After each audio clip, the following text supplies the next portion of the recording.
আমি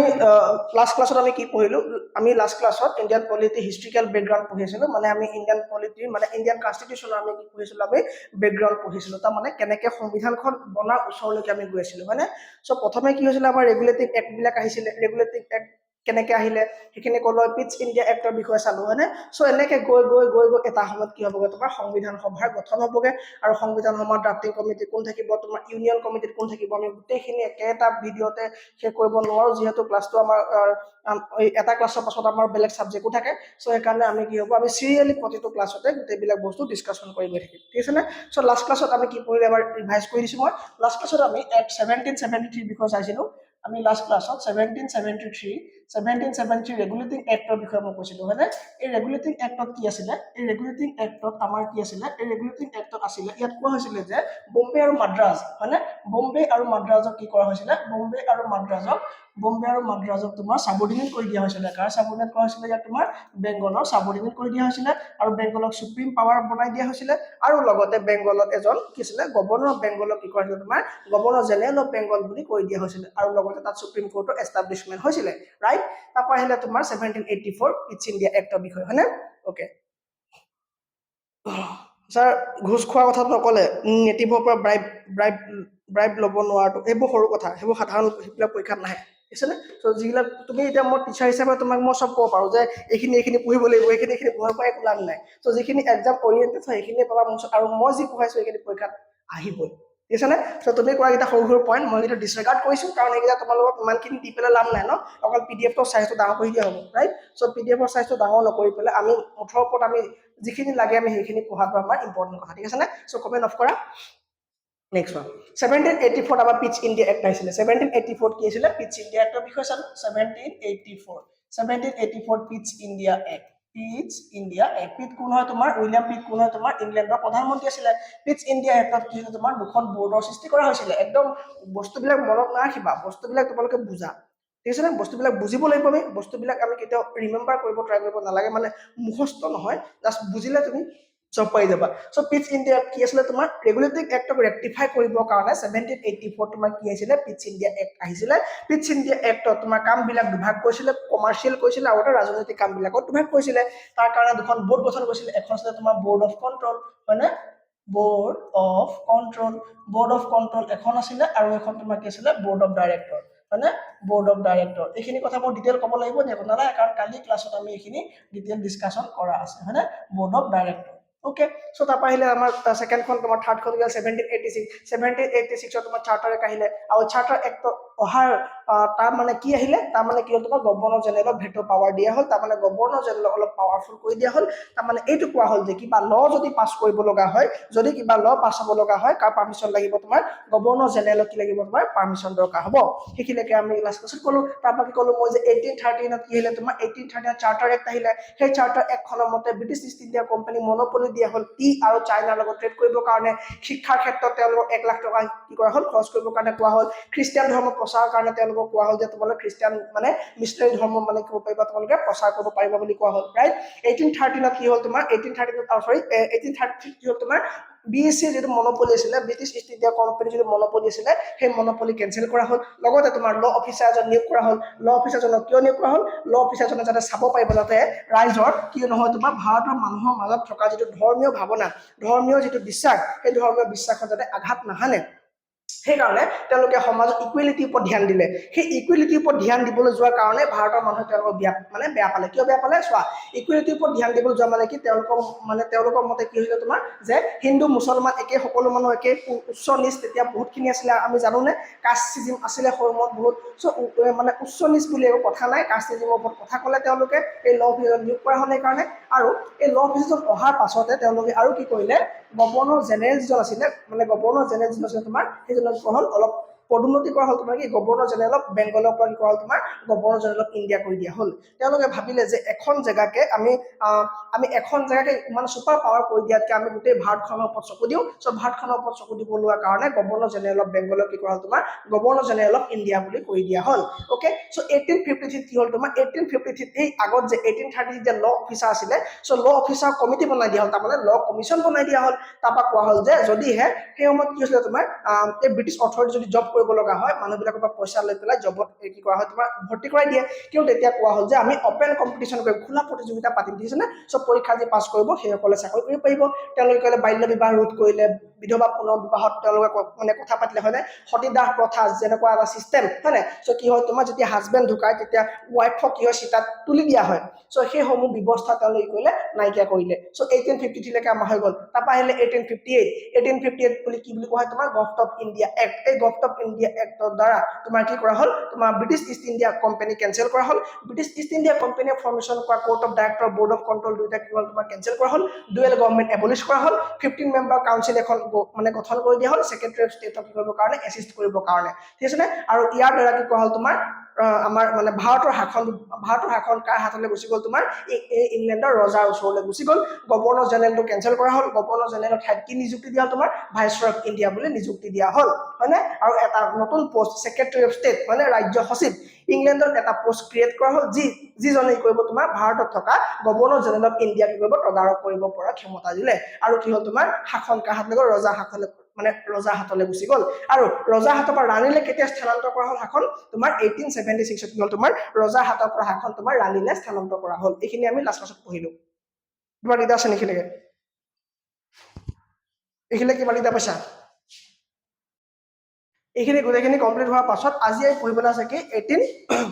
1861 আমাৰ এক্ট পঢ়িবলৈ আছে ইয়াত কি হৈছে জানানে এই 1861 অধীনত কি হ'ল তোমাৰ চাৰ্টাৰ 1861 কি কৰা হ'ল তোমাৰ কোৱা হ'ল যে পোৰ্টফলিঅ সিস্টেম ইন্ট্ৰোডিউস কৰা হ'ল পোৰ্টফলিঅ মানে কি মন্ত্ৰিত্ব হয়নে যিবিলাক মানে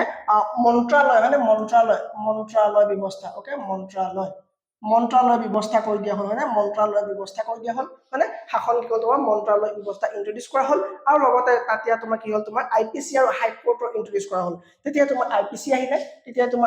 আহিলে আৰু তোমাৰ কি হাই কোৰ্টৰ এস্টাবলিশ কৰা হ'ল তেতিয়া পৰা কি হ'ল তোমাৰ হাই কোৰ্টৰ এস্টাবলিশ কৰা হ'ল ওকে সো ভাইসৰয়ক এটা নতুন পাৱাৰ দিয়া হ'ল সেই সময়ত ভাইসৰয়ক নতুন পাৱাৰ দিয়া হ'ল কোৱা হ'ল যে ভাইসৰয় কি কৰিব পাৰিব ইমাৰ্জেন্সি সময়ত ভাইসৰয় কি কৰিব তোমাৰ অৰ্ডিনেন্স মানে কি আছিলে অৰ্ডিনেন্স আমি পঢ়িছিলো আগতে পলিটি পঢ়োতে ন অৰ্ডিনেন্স মানে কি অধ্যাদেশ এই অধ্যাদেশ জাৰি কৰিব পাৰিব এই অধ্যাদেশ জাৰি কৰাৰ ক্ষেত্ৰত কি কৰিব নোৱাৰিব কোনো ধৰণৰ তেওঁ কাউন্সিলৰ পাৰমিশন ল'ব লাগিব নে কাউন্সিলৰ পাৰমিশন ল'ব নালাগিব উইদাউট পাৰমিশন অফ কাউন্সিল কি কৰিব ভাইসৰয়ে কি কৰিব তোমাৰ অৰ্ডিনেন্স জাৰি কৰিব পাৰিব আৰু এই অৰ্ডিনেন্স কিমান দিনলৈকে থাকে 6 মান্থলৈকে এই অৰ্ডিনেন্স থাকিব হয়নে 6 মান্থলৈকে এই অৰ্ডিনেন্স ভেলিড থাকিব ওকে এই পাৱাৰটো তোমাৰ কেতিয়া দিয়া হ'ল তোমাৰ এই 1860 এই 1862 তোমাৰ কি কৰা হ'ল ছমাহৰ কাৰণে কি হ'ল তোমাৰ এই অৰ্ডিনেন্স জাৰি কৰিব পৰা ক্ষমতা ভাইসৰয়ৰ হাতত দিয়া হ'ল ঠিক আছে নে ওকে নেক্সট আহিলে তোমাৰ কাউন্সিলৰ পাৰমিশন নোহোৱাকৈ হৈ যাব তাৰপৰা তোমাৰ 1892 এক্টত কি হ'ল তোমাৰ 1892 এক্টৰ মতে কি হ'ল 1892 এক্টত কোৱা হ'ল যে বাজেটত মানে বাজেট যি সিস্টেম আছিলে এই বাজেট সিস্টেমত কি হ'ব তোমাৰ বাজেটত কি হ'ব ভাৰতীয় মানুহে কথা ক'ব পাৰিব ভাৰতৰ মানুহে কি পাৰিব বাজেটত তোমাৰ ভাষণ দিব পাৰিব ৰাইট ভাষণ দিব পাৰিব ক'ত পাৰিব তোমাৰ 1892 এক্টৰ অধীনত বাজেটত কি পাৰিব ভাষণ দিব পাৰিব এইখিনি কাম কৰা হ'ল আৰু তোমাৰ সেই সময়তে কি হ'ল তোমাৰ গান্ধীজীৰ এক ছেকেণ্ড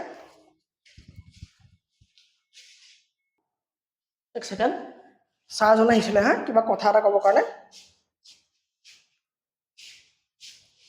সাউন্ড অফ কৰি দিছিলোঁ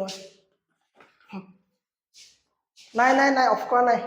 ঠিক আছে ওকে সো কি হ'ল তোমাৰ বাজেটত ভাষণ দিব পাৰিব বুলি কেতিয়া কোৱা হ'ল 1892 এক্টৰ মতে কোৱা হ'ল যে ভাৰতৰ মানুহে ভাৰতৰ কাৰণে প্ৰস্তুত কৰা বাজেটত কি কৰিব ভাষণ দিব পাৰিব আৰু তেতিয়া তোমাৰ ইংলিছ কৰিলে ভোট দানৰ অধিকাৰ হয়নে সো তেতিয়াৰ পৰা ভাৰতৰ মানুহে কি পাৰিব তোমাৰ ভোট দান ওকে সো তেতিয়াৰ পৰা ভাৰতৰ মানুহে কি দিব পাৰিলে তোমাৰ ভোট দান কৰিব পাৰিলে সেই সময়ৰ পৰা কি হ'ল তোমাৰ কংগ্ৰেছৰ আৰম্ভ হ'ল কংগ্ৰেছৰ আৰম্ভ হোৱাৰ পাছতে তোমাৰ গান্ধীজী আহিব ল'লে সো হয়নে সো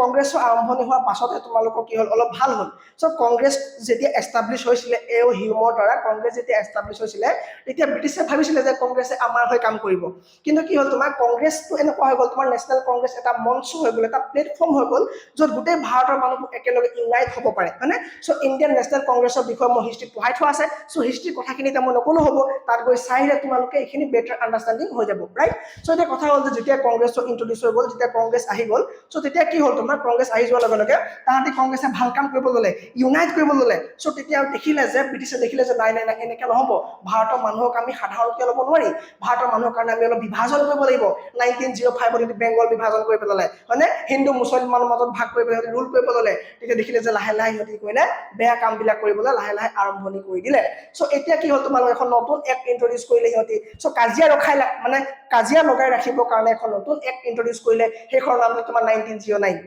1909ত কোৱা হয় তোমাৰ কি 1908 মানে 1909 এই 1909 এক্টত তোমাৰ কি কৰা হ'ল এই এক্টখনৰ তোমাৰ কি হ'ল সেই সময়ত মই কৈছিলো যে সচিব হয়নে যিজন সচিব বা যিজন তোমাৰ সেক্ৰেটাৰী অফ ষ্টেট সেইজন ডাঙৰ হয় কাটকে ডাঙৰ তোমাৰ গভৰ্ণৰ জনকে ডাঙৰ চ' 1909ত তেওঁলোকে কি কৰিলে তোমাৰ এখন এক্ট ইন্ট্ৰডিউচ কৰিলে সেই সময়ত তোমাৰ মৰলে বোলা এজন মানুহ আছিলে এই মৰলে আছিলে তোমাৰ সচিব আছিলে আৰু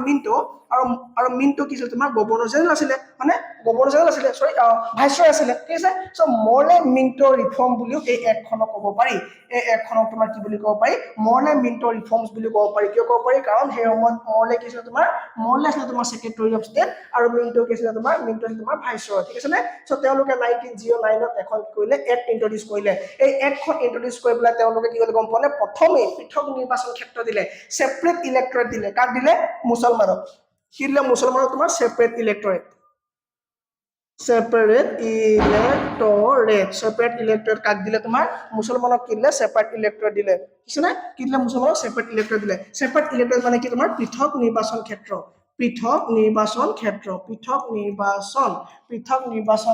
তোমাৰ কাক দিলে মুছলমানসকলক দিলে ইয়াৰ দ্বাৰা কোৱা হ'ল যে সেই ঠাইৰ পৰা কি হ'ব অকল তোমাৰ মুছলমান ভোটাৰহে তাত থাকিব বুলি তেওঁলোকে ক'লে ঠিক আছে নে সো সেপাৰেট ইলেক্টৰেটৰ এগেইনষ্ট কৰিছিলে অপ'জ কৰিছিলে বেছিভাগ কোনে ভেহেমেন্টলি অপ'জ কৰিছিলে আৰু সেই মানুহজন তোমাৰ মহাত্মা গান্ধীয়ে শেষলৈকে চেষ্টা কৰিলে যে পাকিস্তানক আমি ভাগ হ'বলৈ নিদিওঁ শেষলৈকে চেষ্টা কৰিলে এতিয়াও তোমাৰ গাঁৱৰ তুমি লগ পোৱা এটা মানুহ এতিয়াও ওলাব যে তোমাৰ গান্ধীৰ বিষয়ে বেয়াকে ক'ব হয়নে চ' হিষ্ট্ৰী তিনিটা ভাগ যি নাজানে হিষ্ট্ৰী কি বস্তু সিয়ে নাজানে সিও ক'বহে যে গান্ধী বেয়া মানুহ চ' গান্ধী কৰিলে শেষলৈকে কৰিলে তোমাৰ হেৰি কৰিবলৈ চেষ্টা কৰিলে মানে ভাৰতৰ লগত ইউনাইট কৰি ৰাখিবৰ কাৰণে পাকিস্তানক চেষ্টা কৰিলে ঠিক আছে নে চ' সেপাৰেট ইলেক্টৰেট দিয়াৰ কাৰণে বহুতখিনি কি হ'ল তোমাৰ বিপদ হ'বলৈ ধৰিলে মানে কি আৰু চোৱা তোমাৰ ঘৰৰ ওচৰত যদি মই সেপাৰেট ইলেক্টৰেট দি দিওঁ ধৰি লোৱা তোমাৰ কোনোবা এ কেটেগৰী এটা পিপুল আছে হয়নে চ' এ জাতিৰ অলপ মানে কি মানুহ আছে চ' মই কৈ দিওঁ যে সেই এ জাতিৰ মানুহখিনি কি হ'ব তোমাৰ সেয়া অকল তেওঁলোকৰ জাতিৰ মানুহে কি হ'ব পাৰিব ৱাৰ্ড মেম্বাৰ হ'ব পাৰিব তাতে তোমাৰ প্ৰেচিডেণ্ট ছেক্ৰেটাৰী চব সেই জাতিৰ মানুহে হ'ব পাৰিব চ' লাহে লাহে কি হ'ব তেওঁলোকৰ মনত সোমাই যাব যে এই জেগাডোখৰ অকল আমাৰ কাৰণে হয়নে এই জেগাডোখৰ অকল আমাৰ কাৰণে আৰু এদিন নহয় এদিন তেওঁলোকে তেওঁলোকৰ সেপাৰেট ষ্টেট ডিমাণ্ড কৰিবলৈ আগবাঢ়ি আহিব ওকে তাত বেলেগ বি জাতিৰ মানুহ যদিও যায় ন তাত বেছি তাত নাপাব তাত প্ৰাধান্য নাপাব চ' এই কথাটোকে গান্ধীজীহঁতে বুজাব বিচাৰিছিলে যে তোমালোকে সেপাৰেট ইলেক্টৰেটৰ কথা নকবাই আমাক হয়নে চ' সেপাৰেট ইলেক্টৰেটৰ কথা আমাক নকবাই কিন্তু উপায় নাই 1909 কাৰণ তেতিয়ালে গান্ধী নাই গান্ধী থকা হলে সেপাৰেট ইলেক্টৰেট কেতিয়াও দিবলৈকে নিদিয়ে গান্ধী আহিছে কেতিয়া 1950 গান্ধী আহিছে হয়নে চ' গান্ধীটো তাৰ আগত নাই হয়নে 9 জানুৱাৰী দিনটো কি দিৱস হিচাপে পালন কৰা হয় আমি সকলো জানো যে এনআৰআই ডে হিচাপে চেলিব্ৰেট কৰা হয় গান্ধীৰ মূল চেপ্টাৰটো চাবা আমাৰ হিষ্ট্ৰী গান্ধীৰ যিটো টাইম এইটো চাবা গান্ধীৰ জন্ম সময়ৰ পৰা একদম তোমাৰ গান্ধী মৰালৈকে গান্ধীৰ কিমানখিনি অৱদান আছিলে গোটেই অৱদান এটা এটা পইণ্টত আমি ডিছকাশ্যন কৰি ৰাখিছো ক'ত হিষ্ট্ৰীত চ' এতিয়া আমি এইখিনি কথা বেছি কম নে চ' বেছি ক'বলৈ আমাৰ দৰকাৰ নাই তাত কাৰণ হিষ্ট্ৰীখিনি চাইলে তোমালোক গম পাই যাবা হয় চ' পৃথক নিৰ্বাচন ক্ষেত্ৰ দি দিয়া হ'ল কাক মুছলমানসকলক কি দিয়া হ'ল তোমাৰ কি দিয়া হ'ল তোমাৰ পৃথক নিৰ্বাচন ক্ষেত্ৰ দিয়া হ'ল ই গৈ পেলাই শেষত তোমাৰ কি হ'ল পাকিস্তান হ'লে পাকিস্তানৰ বাংলাদেশলৈ কি হ'ল তোমাৰ ভাগ হৈ যাবলগীয়া হৈ গ'ল ঠিক আছে নে ওকে চ' এয়া দিয়া পাছতে লৈ গ'ল তোমাৰ এই মিণ্টক তোমাৰ কি বুলি কোৱা হয় কমিউনেল এৱাৰ্ডৰ কি বুলি কোৱা ফাদাৰ বুলি কোৱা হয় চ' কমিউনেল এৱাৰ্ডৰ ফাদাৰ বুলি কাক ক'ব মিণ্টক কি বুলি কোৱা হ'ব তোমাৰ কমিউনেল এৱাৰ্ডৰ কি বুলি কোৱা হ'ব তোমাৰ ফাদাৰ বুলি কোৱা হ'ব এইখিনি আছে কাউণ্ট দিতা নে ওকে তাৰপৰা তোমাৰ কি হ'ল গম পোৱা নে ভাইচৰয় এছিষ্ট কৰিবৰ কাৰণে এখন কমিটি আছিলে আমি গম পাওঁ নে চ' ভাইচৰয়ৰ কাৰণে থকা যিখন এক্সিকিউটিভ কমিটি আছিলে ভাইচৰয় এই এক্সিকিউটিভ কমিটি তোমাৰ ইণ্ডিয়ান মানুহ মানে অন্তৰ্ভুক্ত কৰাবলৈ ল'লে বুজিছেনে চ' কি হ'ল ভাইচৰয় যিখন এক্সিকিউটিভ কমিটি আছিলে এই ভাইচৰয় এক্সিকিউটিভ কমিটি তোমাৰ কি হ'ল ভাৰতৰ মানুহকে কি হ'ল অন্তৰ্ভুক্ত কৰোৱা হ'ল আৰু কি আছিল তোমাৰ এক্সিকিউটিভ কমিটি কাৰ আছিলে তোমাৰ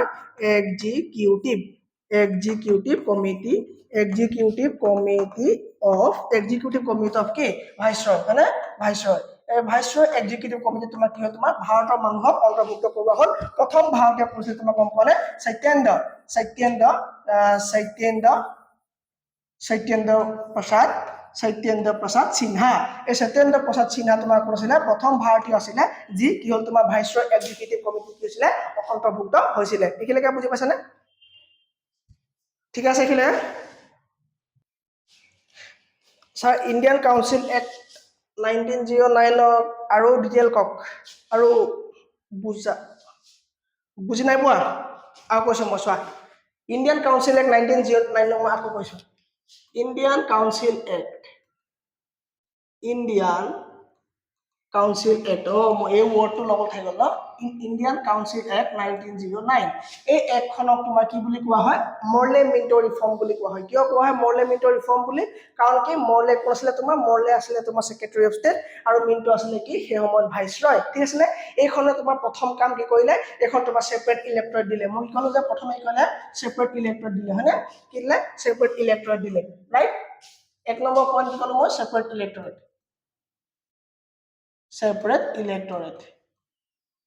separate electorate dile second ki koile second কি koile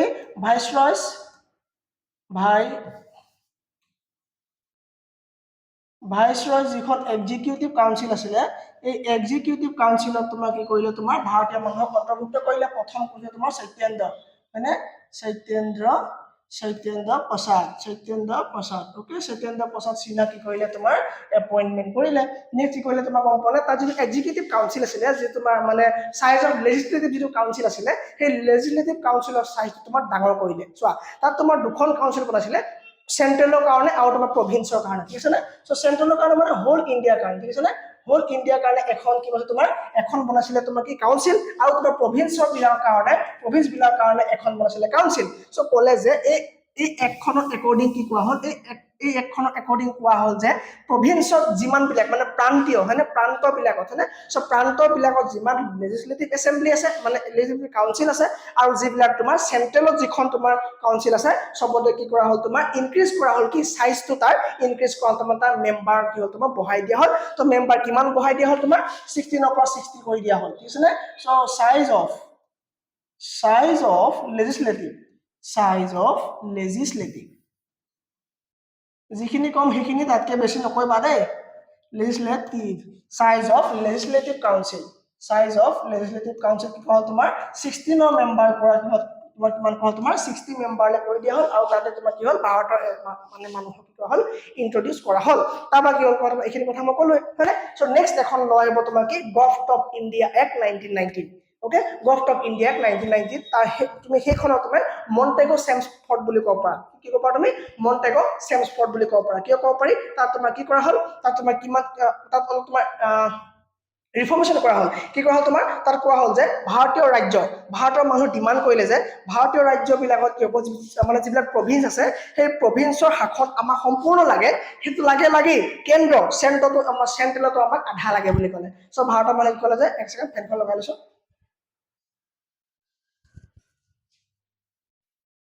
সত কি কৰা হল তোমাৰ ভাৰতৰ মানুহে কি ডিমান্ড কৰিলে কি বুলি যে কেন্দ্ৰত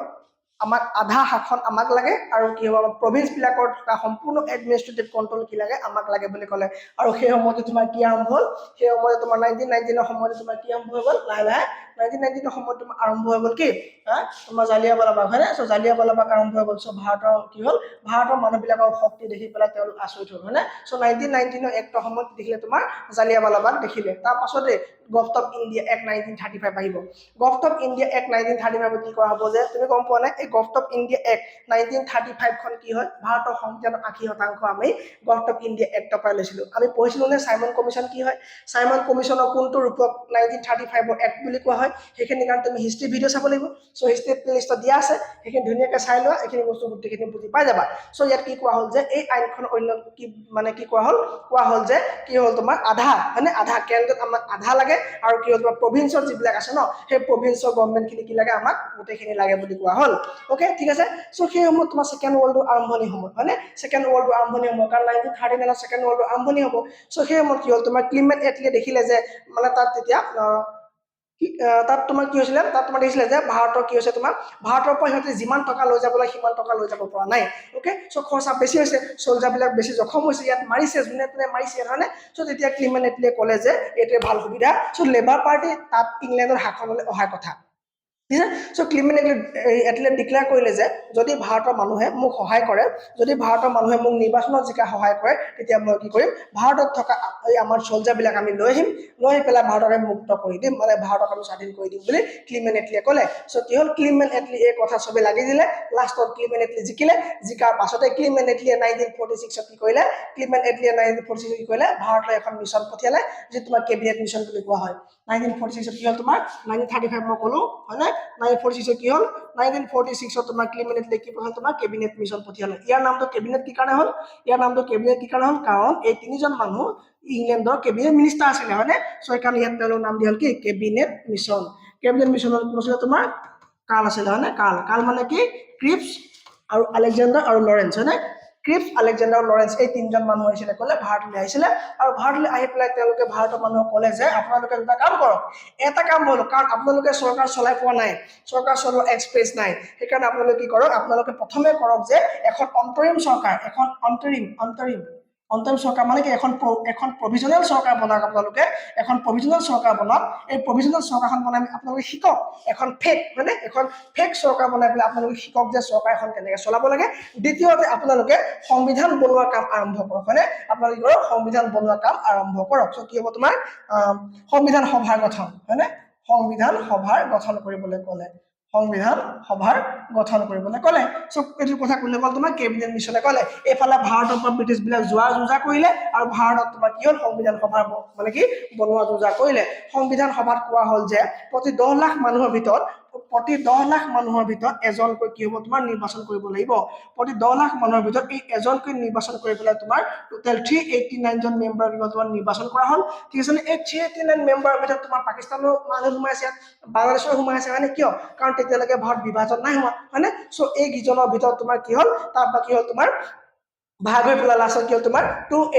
লাষ্টত তোমাৰ কি হ'ল 299 জন থাকিলেগে তোমাৰ কিমান থাকিলেগে 299 জন থাকিলে কাৰণ কি বাকিবোৰ তোমাৰ পাকিস্তানলৈ গুচি যাব লগা হ'ল কাৰণ পাকিস্তানৰ ডিমাণ্ড কৰিলে নৰ্থখলিত যিটো ঘটনা ঘটালে তোমাৰ কোনে জিন্নাই সেইখিনি তোমালোকে চাই ল'বা সেইখিনি মই নকওঁ হয়নে সো সেইখিনি এক্সট্ৰা হৈ যাব সো গোটেই কাহিনীটো তোমালোকে যদি জানিবলৈ হয় হিষ্ট্ৰী চাই ল'বা বুজি পাই যাবা ঠিক আছে নে সো 10 লাখৰ ভিতৰত এজনকে উঠাই পেলাই 389 জন মেম্বাৰ সিলেক্ট কৰিলে তাই তোমাৰ 299 জন শেষত থাকিলেগে আৰু একেবাৰে শেষত ফাইনেল যেতিয়া সংবিধানখন সহি কৰা হ'ল তেতিয়া মাত্ৰ 284 জন মেম্বাৰ থাকিলেগে 284 জন মেম্বাৰ থাকিলেগে হয়নে 284 মেম্বাৰ কি হ'লে তোমাৰ ফাইনেল সহি কৰিলে বুজি পাইছা সব মহিলা কিমান আছিল মহিলা তোমাৰ প্ৰথমতে আছিল 15 গৰাকী মহিলা প্ৰথমতে তোমাৰ কিমান আছিল তোমাৰ 15 গৰাকী আছিল আৰু শেষৰ একদম ফাইনেলৰ সময় সিগনেচাৰ কৰা টাইমত তোমাৰ মহিলা কিমান আছিল তোমাৰ 8 গৰাকী আছিল 8 গৰাকী মহিলা তোমাৰ সাইন কৰিছিল কোন সংবিধানত ঠিক আছে না সো এতিয়া আমি ইয়াৰ পাছৰ ক্লাছত আমি চাম সংবিধান সভা তাত তোমাৰ ড্ৰাফটিং কমিটিত কোন আছিল তোমাৰ হাতে লিখা কামবিলাক কোন তোমাৰ ডিজাইনিংৰ কাম কাৰ আছিল তোমাৰ ইউনিয়ন মিনিষ্টাৰ কোন তোমাৰ হোম মিনিষ্টাৰ তোমাৰ কোন আছিল এই প্ৰভিজনেল গভৰ্ণমেণ্টত তোমাৰ